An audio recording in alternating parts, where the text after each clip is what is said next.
घेऊ आपण स्नेह के रिटर्न की सौगात, पवित्र और योगी बनो। जो बाप दादा से हमें स्नेह मिळता है त्याचं रिटर्न काय करायचंय, बाबांना काय पाहिजे, पवित्र आणि योगी बना। त्या बदल्यामध्ये बाबांचं जे प्रेम आपल्याला प्राप्त होतंय, जेवढा प्रेमाचा सागर आपल्या झालेला आहे, बाबांना फक्त त्याच्या बदल्यात पाहिजे आपण योगी बनायचंय आणि पवित्र बनायचंय।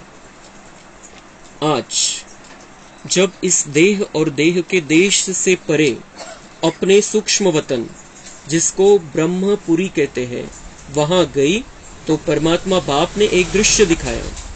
बहुत बड़ी एक भीड़ देखी। तो गुलजार दादी आज सूक्ष्म वतनला ब्रह्मपुरी म्हणता है, क्योंकि ब्रह्मा के रहने का स्थान है। ब्रह्मपुरी में बाप दादा है और वहां पर दादी पहुंचे तो उन्होंने क्या देखा, एक दृश्य दिखाया। परमात्मा बाप ने एक दृश्य दिखाया, बहुत बड़ी एक भीड़ देखी, खूब गर्दी होती। फिर देखा जैसे कोई टिकट बांट रहा है और हर एक कोशिश कर रहा है कि हमें भी टिकट मिले। गर्दी कशासाठी होती, टिकट प्राप्त करण्यासाठी। लेकिन थोड़े समय में देखा कि कोई कोई को टिकट मिली और कोई कोई टिकट से वंचित रह गए। सगळ्यांनाच नहीं भेटले टिकट। जिनको टिकट मिली वे दिल ही दिल में हर्षित रहे और जिन्हें नहीं मिली वे एक दो को देखते रहे। वह टिकट कहां की थी, उस पर एक दूसरा दृश्य देखा। एक बड़ा सुंदर दरवाजा था जो अचानक खुला। जिन्हों के पास टिकट थी वे तो दरवाजे के अंदर चले गए। बाबा ने त्यांना दादींना दृश्य दाखवले हे। एक सुंदर दरवाजा उघडला, ज्यांना तिकीट भेटले होते ते मध्ये चालले गेले, और जिनके पास टिकट नहीं थी वो बड़े ही पश्चाताप से देख रहे थे। ज्यांना नहीं मिळाली पश्चात, क्योंकि भगवान के पास तो आ गए थे, टिकट प्राप्त करने की उसमें भी शामिल थे, लेकिन नहीं मिली टिकट, तो पश्चाताप। उस दरवाजे पर लिखा हुआ था, कौन सा दरवाजा होता, उस दरवाजे पर लिखा हुआ था स्वर्ग का द्वार, स्वर्ग का दरवाजा था वो। बाबा ने रहस्य सुनाया कि परमात्मा बाप सभी बच्चों द्वारा सतयुगी नई सृष्टि स्वर्ग में चलने की टिकट दिला रहे हैं, परंतु कई बच्चे सोच रहे हैं कि अब नहीं, बाद में ले लेंगे। भगवान तो टिकट देने के लिए आया है, स्वर्ग में चलो कह रहा है, लेकिन कोई बच्चे क्या कह रहे, त्याचं रहस्य, त्याचे दृश्य बाबांनी दाखवलं। ते दाखवण्यामागचं रहस्य बाबांनी दादींना ऐकवलं की कुछ बच्चे सोच रहे अभी नहीं, बाद में ले लेंगे, करून घेऊ ना नंतर।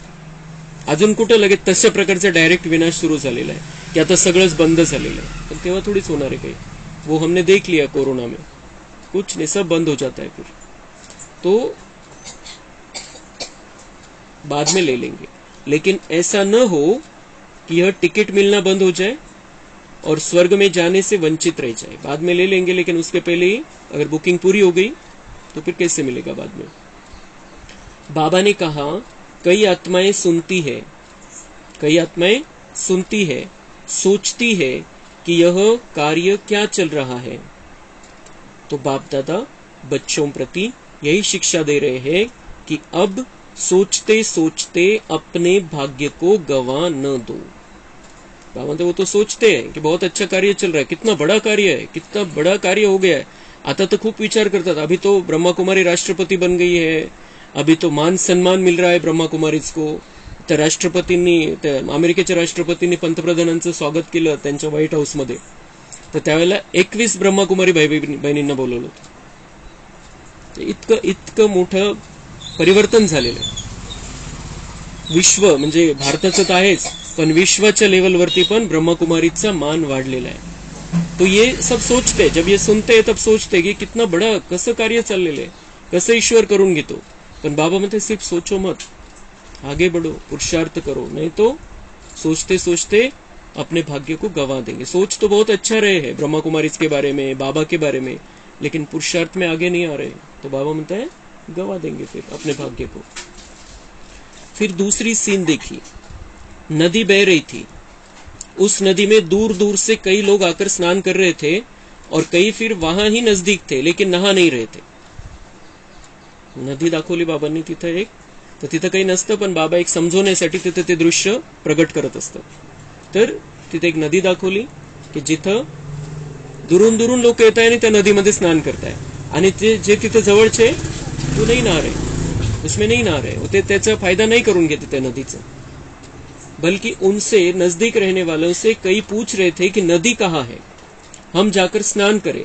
लेकिन जो नजदीक रहने वाले थे उनको नदी में स्नान करने का महत्व, वैल्यू नहीं था, और जो प्यासे थे उनकी भी उस प्यास का मूल्य कम करते थे.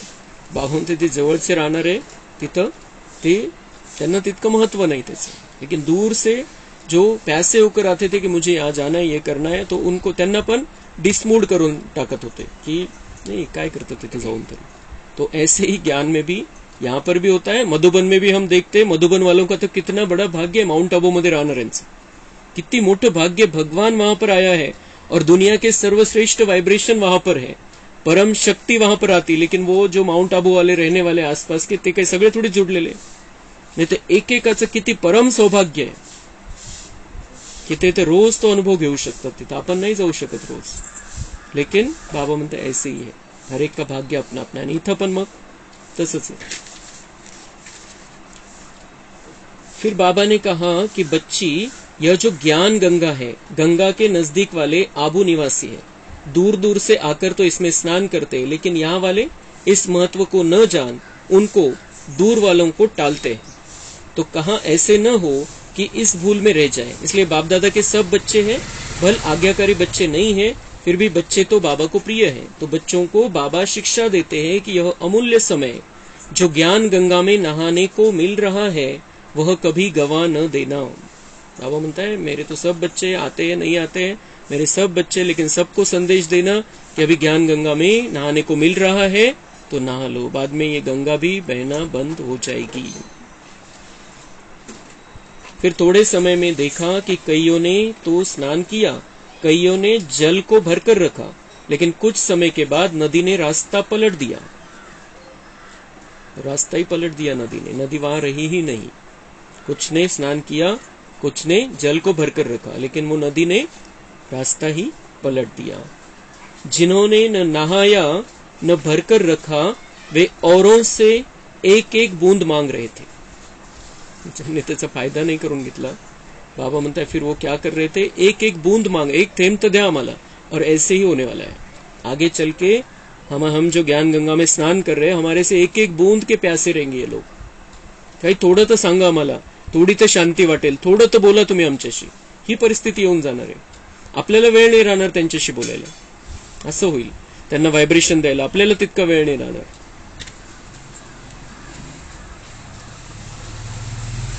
तो तड़प रहे थे, एक एक बूंद मांग रहे थे, तड़प रहे थे. तो बाबा ने कहा यह समय अभी आने वाला है. वो समय, वो दिन ज्यादा दूर नहीं है. इसलिए हमें अपने आप को अच्छी तरह से स्नान कराना है, अपने आप को भर के रखना है. तो फिर आगे चल के हम दुनिया वालों के दुखों में थोड़ी फुंकर तो घालता येईल आपल्याला. फिर बाबा ने सभी बच्चों के प्रति एक महामंत्र की सौगात दी. बाबा बोले, एक तो मुझ परमपिता की याद में रहो और अपने जीवन को पवित्र और योगी बनाओ. यही बाप दादा स्नेह के रिटर्न में महामंत्र की सौगात सभी को दी. तो बाबा ने कहा कि अपने जीवन को पवित्र और योगी बनाओ, विकारांचं नामोनिशान नका ठेवू आणि मुझ परमपिता परमात्मा को याद करते रहो. यही मुझे चाहिए और इसके द्वारा ही हमारा कल्याण होना है, दुनिया का कल्याण होना है. अच्छा, ओम शांति. कम